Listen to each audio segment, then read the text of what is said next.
Bonjour et bienvenue dans cette vidéo dans laquelle je vais vous expliquer comment analyser un texte argumentatif en 4 étapes simples et visuelles. Pour rendre cette démarche encore plus claire, chaque étape est associée à un objet symbolique pour t'aider à mémoriser ces étapes préalables à l'analyse rigoureuse et spécifique des procédés dans un texte pour un commentaire. Alors c'est vraiment une méthode pour débutants, pour ceux qui sont un peu perdus, qui ne savent pas trop par quel bout prendre un texte argumentatif, que l'on analysera bien sûr pas de la même façon qu'un extrait de roman, qu'un texte poétique ou qu'une pièce de théâtre, mais si tu es déjà un peu avancé, que tu sais déjà quelles questions se poser lors de la réalisation d'un commentaire, je t'invite à aller voir mon cours beaucoup plus développé qui te proposera des questions, des axes, des sous-axes types que tu peux réutiliser pour analyser un extrait de texte argumentatif. Alors si vous êtes prêts à viser juste dans vos analyses, c'est parti. Première étape, je vais la symboliser à l'aide d'une carte. L'objectif, c'est de situer l'argumentation dans son contexte. Pour bien commencer, vraiment prends une carte comme si tu partais en randonnée, ouvre-la, déplie-la, annote-la. Il faut savoir où on est, d'où est-ce que tu pars. La carte, c'est un symbole idéal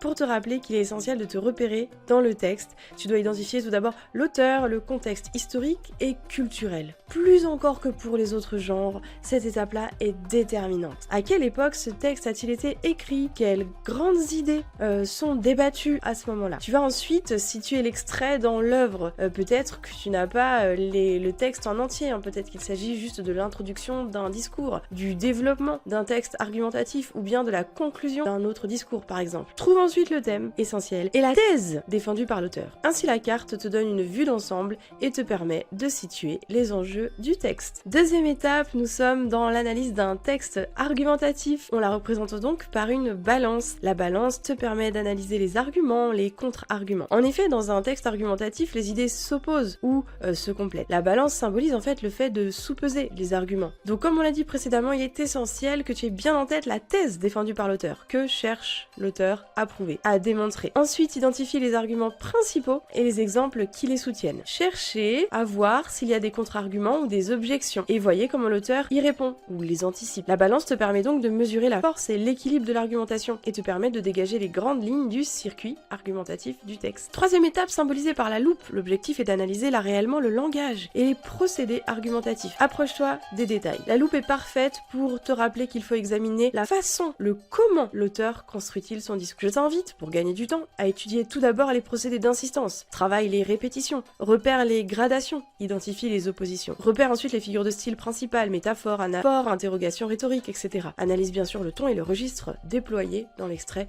didactique, souvent polémique, peut-être, ou ironique. Avec la loupe, tu l'as bien compris, il s'agira de te rappeler de mettre en lumière les outils utilisés pour convaincre ou persuader. Alors à cette étape, si tu me dis que tu n'es pas très à l'aise avec le repérage fin et précis des procédés littéraires, je t'invite à travailler ultérieurement ma méthode des 4 couleurs que j'explicite pas à pas dans d'autres vidéos. Tu verras, il te suffit de 4 stabilos afin de mettre en lumière tous les procédés majeurs qui soutiennent la dimension argumentative du texte. Quatrième étape, bien sûr la cible vise l'objectif du texte. Dès le début, prends la cible comme moyen mémotechnique pour comprendre ce vers quoi tend le texte. Tu vas devoir identifier bien sûr sa finalité. S'agit-il de convaincre, de persuader, de dénoncer ou tout simplement de proposer un débat, une réflexion? Repérer donc bien sûr les idées principales que l'auteur veut transmettre. Quelles valeurs, quels idéaux défend-il? Enfin, n'oubliez pas d'essayer d'identifier l'impact recherché sur le lecteur. L'auteur cherche-t-il à susciter l'adhésion du lecteur ou cherche-t-il plutôt à provoquer l'émotion? Ou enfin peut-être le débat. La cible et la flèche qu'il atteint symbolisent la visée précise de l'auteur et l'effet qu'il espère obtenir. Et voilà, vous avez maintenant une méthode claire pour analyser facilement n'importe quel texte argumentatif, la carte pour situer l'argumentation dans son contexte, la balance pour analyser la portée des arguments, la loupe pour examiner les procédés argumentatifs utilisés et la cible pour identifier l'objectif du texte. Avec ces outils, vous êtes prêt à analyser même les textes les plus complexes et à mieux comprendre leurs enjeux argumentatifs. Si cette vidéo vous a aidé, n'hésitez pas à liker, à commenter, à vous abonner pour encore plus de contenu méthodologique dans une optique de commentaire. À très bientôt pour une nouvelle vidéo.